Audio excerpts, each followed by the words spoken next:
Bonjour! Dans cette vidéo, nous allons voir ensemble comment imprimer et assembler vos patrons de couture Ikati. C'est parti!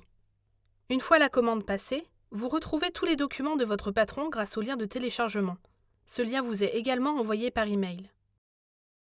À partir de cette liste, on va télécharger tous les documents depuis un ordinateur, pas depuis son smartphone. C'est important de bien tous les télécharger de suite et de les stocker pour ne pas les perdre, car ils n'apparaîtront pas dans mon compte client.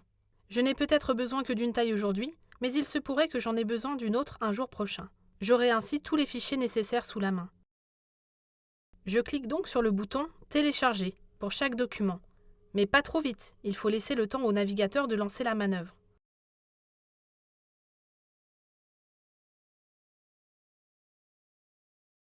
Le téléchargement se lance.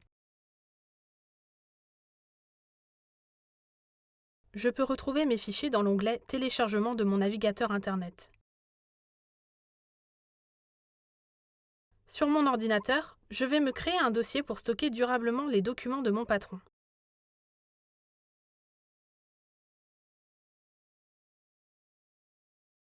J'y copie tous les fichiers.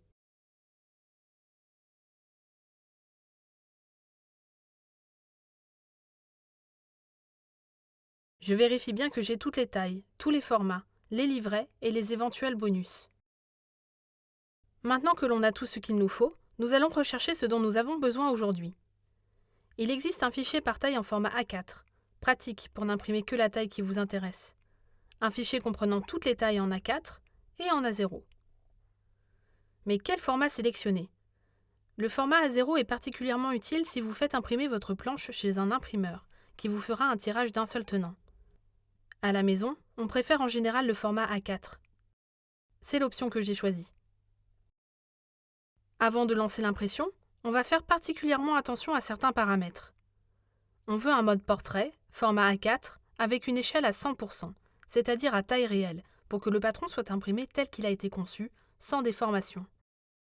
Par défaut, les imprimantes peuvent lancer des impressions à 90% ou ajuster la zone d'impression. Cela représente quelques millimètres de décalage, mais qui mis bout à bout vont complètement modifier la coupe du vêtement. Il faut donc bien vérifier ce paramètre à chaque nouveau lancement d'impression. J'insiste, ce n'est pas parce que la première impression est bien paramétrée à 100% que les suivantes le seront. On vérifie donc à chaque fois. Une petite astuce. Si vous utilisez un lecteur de PDF comme Acrobat Reader, qui est un logiciel gratuit, vous pouvez utiliser l'option Affiche au lieu de Taille, avec taille de la mosaïque à 100%. Ainsi, votre cadre sera bien centré sur la page. J'imprime d'abord la première page.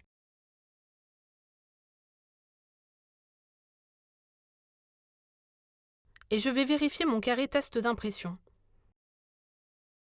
Si mon carré fait bien 3 cm de côté, alors je peux passer à l'étape suivante.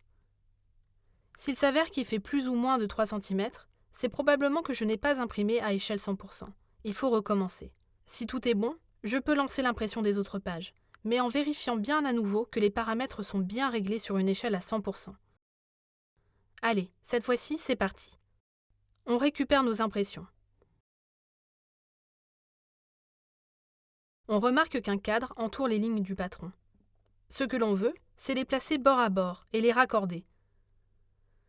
Pour se débarrasser des marges de la feuille, je vous conseille de découper le long du cadre, car c'est l'option qui créera le moins d'épaisseur de papier. Mais si vous souhaitez plutôt gagner du temps, voici des petites astuces. Vous pouvez simplement replier les bords sur les lignes, comme je le fais ici.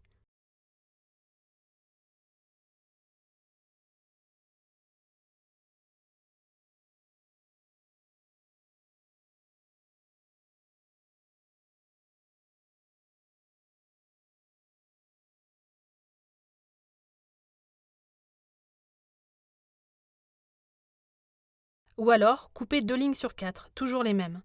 Là, par exemple, je vais couper à droite et en bas, ce qui est suffisant pour raccorder les cadres.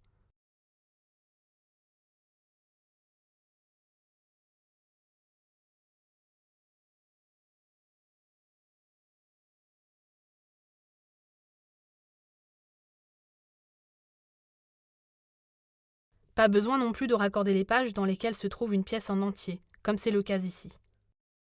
Pour couper, on peut utiliser un massicot, le cutter rotatif ou une bonne vieille paire de ciseaux à papier.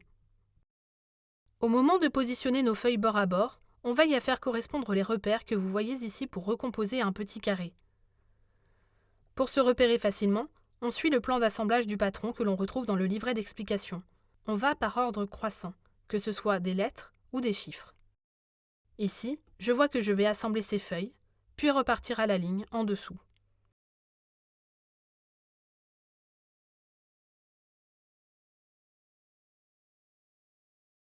J'assemble le tout avec du scotch.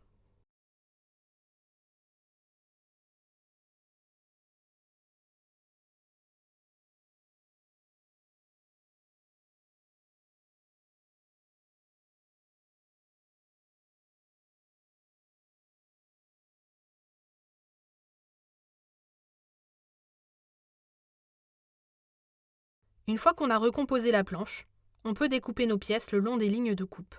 Les marges de couture sont toujours comprises.